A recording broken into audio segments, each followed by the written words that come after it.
आज मैं मैनपुरी की एक ऐसी जगह पर आ जाता हूँ जहाँ फोटो फ्रेम का पूरा गोदाम होता है। यहाँ फोटो फ्रेम खुद ही बनाए जाते हैं और यहाँ पर आपको मैनपुरी में सबसे सस्ते रेट पर फोटो फ्रेम मिल जाएंगे। तो ये गोदाम कहाँ पर है, ये सब जानने के लिए आपको ब्लॉग को पूरा देखना पड़ेगा। तो दोस्तों, मेरा नाम है करण, आप सभी का स्वागत है आज के नए ब्लॉग में। आज हो गई है 11 मई और दिन है सोमवार। तो आज की ब्लॉग की शुरुआत होती है खेत से, क्योंकि आज मुझे बुखार होता है। तो सुबह सुबह मैं अपना मूड ठीक करने के लिए अपने ट्यूबवेल पर आ जाता हूँ। अरे वाह, गुड आइडिया। और ट्यूबवेल पर आकर देखता हूँ तो काफी ज्यादा अच्छा लग रहा होता है, बहुत ज्यादा शांति होती है और समर भी चल रही होती है। गार्डन हो रहा है, बहुत मजा आ रहा है यहाँ पे। फिर डेली की तरह मैनपुरी जाने के लिए मैं तैयार होकर पुल पर आ जाता हूँ और 1 से 1.5 घंटा हो जाता है, मुझे कोई ऑटो नहीं मिलता है। ये दुख का खत्म नहीं होता बे। एक तो बुखार होता है, ऊपर से गर्मी भी इतनी ज्यादा पड़ रही होती है कि दिमाग खराब हो जाता है। तौबा तौबा तौबा, थारा मूड खराब कर दिया। काफी देर वेट करते करते मुझे ऑटो तो नहीं मिलता है, लेकिन मुझे एक भाई मिल जाते हैं। वो कहते हैं मैं तुम्हें मैनपुरी तक छोड़ दूंगा। तो फिर मैं उनके साथ बाइक पर बैठ कर निकल जाता हूँ सीधा मैनपुरी के लिए।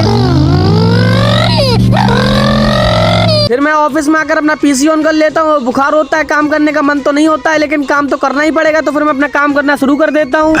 गजब टूबीबाज आदमी। जब बुखार उतर जाता है तो फिर मैं सोचता हूँ कि दवाई ले लूँ जाकर। तो फिर मैं निकल जाता हूँ डॉक्टर सर के क्लिनिक पर और डॉक्टर सर से ही दवाई ले लूंगा। गरीब हो ना आदमी, यो साला अपनी आदत से गरीब हो। डॉक्टर सर को बताने के बाद डॉक्टर सर मुझे दवाई लिख देते हैं। तो फिर मैं गौरव भाई की क्लिनिक पर आ जाता हूँ और गौरव भाई से दवाई ले लेता हूँ। नहीं सारुण के यहाँ कुछ तो गड़बड़ है। दवाई लेकर फिर मैं अपने ऑफिस में आ जाता हूँ। पेपर प्रिंट होने होते हैं तो फिर मैं अपने रिसीव मशीन को ऑन कर लेता हूँ और पेपर प्रिंट करना स्टार्ट कर देता हूँ। पेपर प्रिंटिंग का काम खत्म कर हमारे ऋतिक भैया स्कूल के बाहर आते हैं तो नितिन भाई मिल जाते हैं। नितिन भाई से मिलने के बाद फिर हमारे ऋतिक भैया दोनों लोग निकल जाते हैं करेल चौराहे के लिए।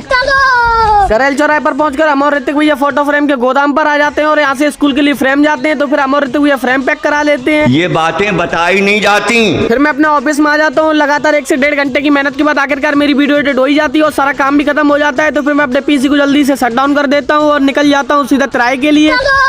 तिराहे पर पहुंचकर मुझे 1 घंटे तक वेट करना पड़ता है। फिर मुझे टिर्री मिल जाती है तो फिर मैं टिर्री में बैठ कर निकल जाता हूँ सीधा गाँव के लिए। क्या बात है सर, क्या बात है सर। टिर्री मुझे पुल पर ही उतार देती है। एक तो मेरी तबीयत खराब होती है, पैदल चला भी नहीं जा रहा होता है, ऊपर से मुझे पुल से गाँव तक पैदल ही जाना पड़ेगा। तो फिर मैं हिम्मत करके निकल जाता हूँ गाँव के लिए। हम लोगों ने गरीबी देखी। घर पर आकर बैठा ही होता हूँ तभी पापा कहते हैं कि ट्यूबवेल की चाबी लेकर खेत पर चले जाओ, समर को बंद कर गेट को लॉक करके चले आना। तो फिर मैं ट्यूबवेल की चाबी लेकर खेत पर आ जाता हूँ। समर को बंद करने के बाद गेट को लॉक कर देता हूँ। शाबाश बेटा। आज तबीयत थोड़ी खराब होती है, इसलिए आज के लिए इतना ही। तो रामनाथ मस्त आज का ब्लॉग यहीं समाप्त होता है। अगर ब्लॉग अच्छा लगा तो लाइक करें, नेक्स्ट ब्लॉग के लिए फॉलो कर लें।